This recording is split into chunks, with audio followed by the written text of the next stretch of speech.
What is up, members of the Doom Patrol? Welcome to my Season 3, Episode 2, Vacay Patrol breakdown, recap, and review. And today, yet again, we have got a lot to digest, and I feel like this episode, even more so than the first episode, obviously, because I had to wrap up a few things and cement a few things down. With this episode, we are really diving into that Season 3 story, especially with the very opening scene. And I mentioned a little bit of mystery and whatnot with the last episode teasing Madame Rouge and what kind of burden has been placed upon Rita by Niles Calder, and we don't have a lot of transparency around that. Well, with a certain appearance of another Rita this episode, things are just getting more and more intriguing. But let's not waste too much time prefacing all of that in the beginning and get into the details, of course. So if you're new here, subscribe to the channel for more Doom Patrol videos like this. If you've missed out my episode 1 review somehow, it will be at the end of this video or linked somewhere. Let's start with the very beginning. Something I think we've all been waiting for, and they did definitely deliver. And the reason why I say that is because the Brotherhood of Evil have been a big thing in the Doom Patrol's past, and now we're on the 3rd season, and in the show we've only had little kind of, you know, murmurs of the Brotherhood of Evil, little references here and there, because it was dealt with by the original Doom Patrol. But finally, we are getting our first little introduction to that with that very first scene from the brain. I'm not going to read out every line, but I thought it was such a brilliant way to introduce the brain. I feel like they've got the humor down and completely nailed it. It's like that vibe of very diabolical planning and whatnot, but with a little bit of comedy thrown in there. That it just kind of reminds me of Austin Powers' Dr. Evil, if you know what I mean, with how they tried to come up with these elaborate plans and whatnot in those movies, but it was always served with a bit of, you know, just ridiculousness. By the way, Monsieur Marlowe looks great in my mind. It's everything I would want it to be. The only thing I'm wanting is just to see more and more of these guys. Just give me more. But the interesting thing, as well as what we need to discuss, is that they decided to keep the Brotherhood of Evil in 1949. Now, obviously, the season, and I don't want to give too much away, but it's not like I know a whole massive bunch, because as I said, I still don't have all the answers by episode 5, but it's quite timey-wimey, especially with, from the trailer, we see Rita using that machine, we see Rita come back in this episode, or another Rita or something. It's confusing. Madame Rouge using the frickin' time machine thing. That gives us a clue, at least, as to how the Brotherhood of Evil are going to be operating this season. They're still going to be antagonists in some way, shape, or form, just operating from 1949, because as we learn in this introductory scene, when Garguax is introduced, they want him to have the target of Rita Farr. Just on the side note as well, we did get a little reference to Eric Morden and how Niles Calder took out that guy in Paraguay, and that's all of the scenes from the first season, if you guys remember, and how they rejected Eric Morden, who turned into Mr. Nobody. And I don't know about you guys, if any of you are huge Lord of the Rings fans like me, but I should have spotted this from the trailer. I just guess I didn't with the red makeup over him. But when Garguax was introduced this episode, I was so pleasantly surprised to learn that it was Billy Boyd behind the character. I mean, they've kept his accent. It's a very thick Scottish accent. And yeah, it's just absolutely fantastic. Garguax the Decimator, Eater of Worlds, Annihilator of Zortan, Raider of the 7 Galaxies of Cressida. And it's just that last bit. Now, we seem to be at the point of the Brotherhood of Evil in where, in a not too distant future, they get stopped by the original Doom Patrol as they read the newspaper later. Garguax and, is it Samuels or Samuelson? But eventually they do get stopped. As we know in the timeline, the Doom Patrol do stop them in the past, and now that was in that flashback to that episode with Mento and whatnot. But as I said, it's a very interesting creative decision to keep them in the past and also have the target of Rita Farr. That's just got my interest so piqued, because I was actually thinking maybe with that Mento episode and you saw how the brain's like little case that he was in, there was a little crack. I think they referred to the brain escaping or something at some point along the way, so I thought maybe he would be planning in the background and we would have the Brotherhood of Evil in present day. But obviously not. It's still very much so a thing of the past. But that does still need to be considered, I think. Like, I'm pretty sure that the brain escaped. And yep, I literally just rewatched the scene. Mento did say that the brain unfortunately escaped, but he won't really get up to much without his helm. Now, I know some people might say, yeah, but Boba, that whole episode was like an illusion from Mento. But even when that illusion was rid of at the end of the episode, you could see all the dust in that trophy room, and some of those trophies were legitimate and not kind kind of like a figment of his imagination and stuff, and the brain's case and helm, as he puts it, was still there. So we do know technically that even though the Brotherhood of Evil was defeated, it looks like maybe Monsieur Marla grabbed the brain after that newspaper report that Garguax was looking at some point after that, and he did recover. But I'm guessing that means he's out there somewhere in present day, so there is also a chance, I suppose, that we can see the brain and Monsieur Marla in present day and not just 1949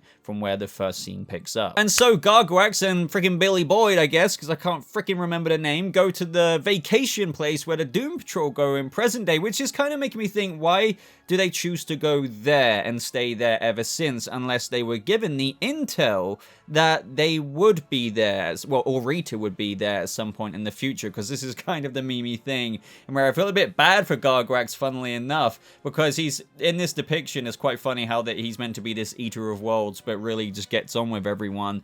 But yeah, they spend decades, as in decades and decades, over a couple of thousand or so weeks there, right up until present day, where his will and, you know, ambition for the mission, shall we say, is completely fleeted, but whereas Billy Boyd's Samuelson or whatever is very much so on mission still. But what I'm kind of clawing my way into, and I'm wondering if this is either a little bit of a crack, or I am figuring something out here. Why did they go there in the first place? Is that a coincidence, and you could argue a bit contrived maybe, but I'd like to think that this will be explained in later episodes to do with the timey-wimey stuff, as to, for some reason, they knew to go after Rita, because that was the target, and they knew Rita Farr would be at that place. Also, when you just combine the fact that the future Rita, or the part, I don't know what Rita this is, by the way, pushed herself back in, she was ensuring that that event and that death had to happen, and if we go by other time stories, that's probably to ensure, yeah, that the timeline happens that way, and if it doesn't, then something else will go awry, you know, kind of the butterfly effect. All of these answers are still yet to be seen, and this is what I mean about the intrigue of Season 3. They kind of drip feed you from here on out with the episodes. Meanwhile, back at Doom Manor, Rita can't really seem to come to terms mentally with the burden that has been placed upon her, because she's looking at the key, and then she looks at the newspaper, and lo and behold, Madame Rouge, I guess, was captured on CCTV as of when she popped up in that end of last episode. And this is where Niles' voice is added over this scene, saying there are mysterious things in this world that bear keeping an eye on, and Rita kind of takes it as like, I probably should look into this, but nope, she starts melting again, and she becomes an adorable little freaking puddle. I don't know why, but she reminds me of, is it like the pufferfish from SpongeBob? That little face that she has when she's in there. And so, we now cut to Larry, and this is just super cool, because if you would have asked me last year, would I be reviewing a scene like this? No, I don't know if I would have believed it, but no, we have Larry literally in space, and he's kind of at the home of the negative spirit's little freaking mist cloud, because don't forget, that was the very kind of cloud that Larry's little jet kind of interacted with at the deliberate time planned by Niles Calder so we could come into contact with it. And it seems to be this kind of really overwhelming cosmic kind of harmonizing feeling, where I think Larry's under the impression that he's gonna become one, or like harmonious, if you will, like Valentina Voskov or whatever frickin' second name was talked about. But it seems in this moment the negative spirit is almost saying goodbye to Larry, because they connect for a second. The negative spirit walks towards him as the scarred version of himself. He touches Larry and he kind of looks like, what are you doing to me, kind of thing. And then he dissolves, and then Larry wakes up, and then he's back home. Now, the really sad thing about this, in a way, is that, you know, we see Larry back in his room, and he's like, negative spirit, release, and nothing is happening. So, in this moment, all you can assume is that the negative spirit's back home, and he's ditched Larry, and I felt really bad for him in this moment, but this goes into what my non-spoiler review kind of went into with the theme of the season, or at least one of the themes. But Larry, who are you without your negative spirit? So he's gonna have to kind of be a bit more independent now, and that seems to be his journey, at least for now. This has been left quite ambiguous, like how did he get back? What are the logistics behind that? Why would the negative spirit leave him and whatnot, or, you know, it seemingly leave him and stuff? I want to get into more, but, you know, it is ambiguous for a reason, and that's all I'm gonna say for now. Now, for Cliff, he seems to be getting on with his daughter and his grandson very well. But the dodgy thing is, you can clearly tell that Clara's wife is getting a bit annoyed by how, I think, smothery Cliff is being. I think now he's there, he's trying to make up for lost time. But not only that, imagine your newborn was being held by Cliff with his hands shaking like that. You would be a little bit worried, as if your baby's going to be just dropped on the floor. And as we found out later outside, he froze up just before the Doom Patrol came to collect him for the vacation. The takeaway thing from this scene is that Clara did reveal that there is a history of Parkinson's, I believe, in the family, and that maybe he should get that checked out. But Cliff is in a little bit of denial about that. He's got the whole, if I don't need to get it checked out, A, B, I'm a freaking robot man, what are they even going to do? And C, if I'm living on borrowed time, I'd rather just, enjoy what's going on before, shit really hits the fan. But just before Vic and Jane arrive, we have the Vic story and the repercussions of the situation that he had with Ronnie in the first episode, and where he's monitoring the Ronnie Evers case once again, and he's listening to the people handling the case, and they know that somebody helped her out. I think they even know Cyborg is monitoring the call at that time, which is when Grid says mandatory shutdown, and he literally has been shut down. Like, they know and have put a stopper on Grid, and so thus he has to kind of reckon with the fact that, oh crap, could you imagine being Cyborg with the capabilities that he has? I think we all know them. Like, he can literally launch every nuclear weapon if he literally wanted to. So the reliance of technology he's had to then just be, oh, I'm me now, and that's clearly what they're exploring with a little bit of his story this season. Is definitely something worth exploring, and I like how Silas was on the phone, and he's really trying to cover his son's ass at the same time. He tells Vic to lay low, and ultimately that's what he's gonna have to do, deal with the situation he has kind of inadvertently put himself in. And what I'm speculating, if we do see Ronnie again later this season, is, the fact that he's done this and now he's kind of been given a tap on the wrist, so to speak. Is this going to mean that if he does get to a point of where Ronnie's going to do something bad again, is he going to have to, let her do it, or actually be forced to stop her, which could be another really good story for Cyborg later. I like how Jane, or should I say the secretary, appeared and sorted out a holiday for them straight away. What was also very interesting about this, and this is where we're getting into a bit of Jane's theme and journey this season, and I feel like it's very obvious from the get-go, Kay, who is also looking a little bit older from the first time we've seen her. Obviously, kids freaking grow fast, but she's getting more curious. She really is. She's interacting more as well through the scenes in episode 1 and 2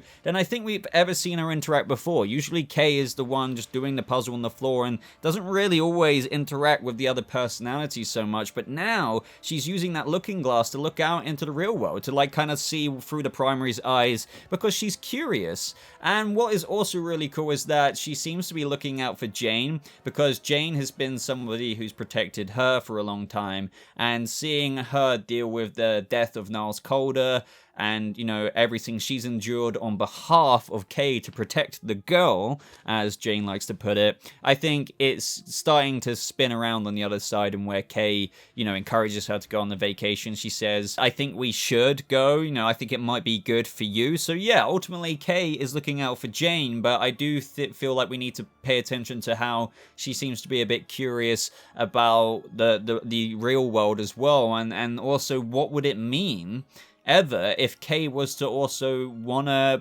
pop up for a day as herself being the primary. And that's kind of an ironic thing to say, because she is the OG primary, if you know what I mean. And what would that mean if the underground had to, just like how Larry has to deal without the negative spirit, so to speak, Cyborg without the tech, so to speak, this episode, what would the underground be like if they had to deal with the fact that they're not being as useful for their original purpose of creation anymore, if Kay wanted to take over a little bit more? Especially, I think that this is a result of the fact, I'm not saying they eliminated the darkness, but they kind of put a stopper in Miranda being the personification and the manifestation of the depression of Kay Chalice. Now that they kind of literally kind of ate the puzzle pieces, maybe she really is coming out of her shell a bit more. And so we have Jane and Vic collect Cliff, and we have Hammerhead give him a courteous little punch to knock his self back into action. The Doom Patrol officially go on vacation, and we see things like the backbone that seems to intrigue Cliff more so than anyone. He just doesn't really want to...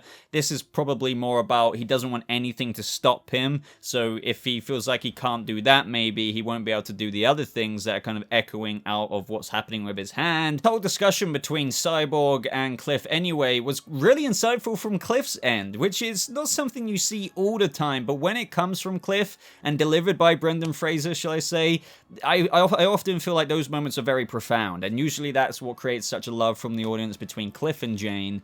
But here we have a moment between Cyborg where he's saying, you love her, about the whole Ronnie thing, but the takeaway before going into all those other lines is that he says, I just don't like having my wings clipped, you know, that's all. I'm Cyborg, my tech is a part of who I am, and that's when Cliff says, your tech is just a bunch of tangled wires and twisted metal. It's got nothing to do with who you are.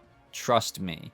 And that's very true. Like, just because you are Cyborg, what makes you isn't the tech or grid, and I think that was something that needed to be heard from Cliff to Vic for that to start to sink in a little bit, because obviously he's feeling completely lost right now, and he's kind of like up here with his flip phone like, I need Wi-Fi. We also had some other pairings this episode, you know, that was Cliff and Vic for a second, but then we had Rita and Jane talking about, you know, Jane first of all just not feeling comfortable with how this isn't supposed to be how it works. It seems like the girl is looking after me, and then with Rita with her own baggage, you know, she's talking about how what's the kind of point of bringing herself, or as she puts it, reconstitute back into her form, because even if she could, what's the point? Who would she be? She tried Rita Farr, that failed. The beekeeper failed. And Gertrude Crammed, well, she never stood a chance, but you can kind of tell, not in a predictable way, but with the journey that Rita's going to go on this season. This journey, I think, will be the definitive journey that gives Rita her identity. I think that will be the case for every Doom Patrol member this season. They'll fully actualize into their best selves and fruition, so to speak, if that even makes sense. But Rita, I think, will be the most compelling journey. I can just feel it, because she seems to be most tied to the plot for now. I also like how they're kind of talking about Niles towards the end. It's like, oh, thank goodness we're rid of him, and they're both like, yup, and Jane's like, yup. And clearly, one thing I did like, because I mentioned in my episode 1 review, it would have been such an opportunity to give scenes to Jane to talk to Niles Calder's ghost or something, but it didn't happen, and obviously that was deliberately done. They probably wanted to spend time with Jane's grieving and whatnot in a different way, and that was shown through her, you know, in that little labyrinth later on, and seeing the wheelchair that was just left behind, probably from some other visitor to the vacation resort.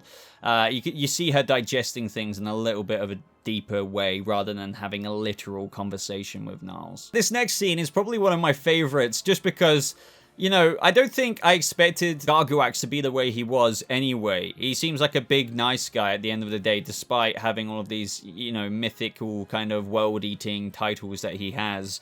But we see him in the sauna room with Cliff, and this was just a funny scene overall, because they start bonding about certain things, their younger years and whatnot, and then it's revealed to each other about Niles Calder, and they're like, that guy, yeah, fuck that guy and whatnot. And this is where both teams start to kind of cotton on to each other a little bit. For the Doom Patrol, it's mainly Cyborg, and this is very characteristic of him. He can't help that call to action. So he is very interested in this World Destroyer guy, especially he's like, are they literally supervillains? We should probably do something about that. But we also have Samuels, or whatever Billy Boyd's character's name is, really interested in them. Like, something isn't sitting right about the Doom Patrol. And luckily, though, for the Doom Patrol, Rita's still in blob form, because otherwise they would have instantly recognized the target from the photo that the Brain and the Brotherhood of Evil set, you know, Garguax out on. Garguax is like, oh, no, that robot guy, he's Cliff, you know, he's good people. But clearly, you know, it's quite funny how Billy Boyd's character and, you know, we have Javan Wade's Cyborg, they're quite mirroring each other in this moment. They do not get on at all. If apparently Cyborg means fish fucker where they come from, it's just, yeah, I don't know what specifically his deal with is with Cyborg, but I think he's just hyper vigilant to the Brotherhood of Evil's mission. And I think, yeah, I can't blame him after spending God knows how many decades. I think he just wants to fulfill the mission. So after some more discussion, Rita actually eventually reveals that Niles left her a key to a secret compartment in the manor, and that this device was actually emitting a signal, and she can't really be sure what it is, and she didn't really pick it up, so to speak. So it was entirely possible someone was in need of help, and she didn't say anything, didn't do anything. The exact opposite of what... So, like, Rita Rita is wallowing kind of in her situation. And I do get it. She doesn't feel like she can live up. This is exactly why when she reaches out for the phone, she doesn't feel kind of worthy or equipped to handle this. But this gets into a big debate about, and this is the dysfunctional family that the Doom Patrol is. If they were or have been to fix things before, it's because they were inadvertently kind of put in a situation where they fumbly kind of sort it out. But to actually contemplate being a team, like the Chief's badass Doom Patrol, as Jane puts it, which Cyborg is really trying to strive for and egg them on in this moment because he reckons they're supervillains and whatnot. In this moment as well, it leads to Victor just kind of bringing out the issue that Cliff is having with his brain, which makes everyone worried because as dysfunctional as they are, they're still a family at the end of the day, and Jane looks pretty concerned about that. With Garguax hearing that and probably, seeing Rita there, it all sank in. And obviously Billy Boyd's character being super vigilant about the brain's mission is just like, this is what we've been waiting for, this is it. But by this time Garguax is so over it. It's like, this is pointless. And also this is very true. Like he says, why didn't that signal go off any sooner and stuff? But the signal does eventually go off now, and that's what makes me think like, well, why did it go off? Did the brain send that signal in present day? Do you know what I mean? I have all these questions because the brain technically is out there. As we discussed earlier, he escaped. Now, you could say maybe it just goes off because of Rita's presence. But if that was the case, the signal would have gone off as soon as she got there. Do you know what I mean? Blob mode or not blob mode. The only reason they found out about Rita actually being there and her being the target is because they saw her and recognized her when she came out of blob mode. So I want to know who sent that signal. Now, after all of this, we got a good montage scene, if you will, of what I said with Cliff falling over off the backbone. We had Jane going in the labyrinth, just sitting in the middle, but then her emotions were getting to her a bit, as Kay wanted to look out for her. She was right. Like, Jane isn't... It's complicated, as she said, but she's most certainly not okay. And as soon as she saw that leftover wheelchair, like, she was very frustrated just at this situation. And yeah, if you've seen episode 3, you can still see how this bleeds into that a little bit. We have Rita trying to do pottery. I thought that was quite an inventive, or should I say creative way of doing it, because you could argue that the molding of that is reminiscent of her like blobbiness. And then like we get a cut back to Larry, who's actually in Doom Manor all by himself because everyone went on vacation without him because he wasn't there at the time. But then what I love about the next scene is so artistically done almost, is that, and I love the shots, the way it all unfolds, and also kind of how the Doom Patrol almost reconcile without even speaking. Kay, in the underground, starts hearing the music of like the kind of lounge disco room everyone's chilling in, and starts grooving out to it. And this is what I mean, kind of symbolic of her more coming into her own, being happier, so to speak. And Jane can't help, because obviously Kay is who she is at the end of the day. Jane is just, the primary. She starts grooving out as well. I just thought it was like so beautiful the way it just cut from Kay to the same dance move of Diane Guerrero's Jane doing the same thing, and then how Rita got involved, and then, freaking Cliff, and then Cyborg. And whilst all of this is happening, we have Garguax leaving the little vacation resort place, and we have the poor Samuel's character just dragging. It's just like, Garguax, you may be like a nicer person now, but you certainly don't help this guy out. He's like slugging the kind of luggage behind him, but then the Brotherhood of Evil big-ass briefcase starts receiving a signal, and that is the time of when the target is ready to be assassinated. He did something that I despite him being the nice guy, I didn't necessarily expect to happen, and that is he warned the Doom Patrol through saying run. But just before that as well, we did see Madame Rouge's little time machine thing pop up from the ground, and she was running towards the resort. And not she, should I say, not Madame Rouge, but Rita, dressed in the same outfit as what we saw Madame Rouge, pull those goggles off at the end of the first episode. So as I said, Garguax warns him to run. He gets killed by Samuelson, who I guess, after being such a faithful servant, and then I guess slighted by Garguax's decision to kind of just drop all of this, he upheld the Brotherhood of Evil's mission through using that cannon to wipe out Rita, but it turns out he kind of kills all the Doom Patrol. But just before he does, we see Cyborg try and activate his shield. Doesn't work because Grid is shut down. That kind of really sucks. And Rita ends up being the last person alive. Just as she's about to escape, she gets pushed back in by herself, only guessing like that's to preserve the sequence of events that has to happen. Otherwise, in a tropey kind of time travel storyline, I guess the butterfly effect would just mean that the outcome in the future that she wants to ensure happens through pushing herself back in wouldn't happen when it has to happen. Like, this is where my brain gets a bit tangled up. Right at the end of the episode, it's pretty crazy. The Doom Patrol are dead. They literally died. And the next episode will be very much so delving into that, and I can't wait to break that down.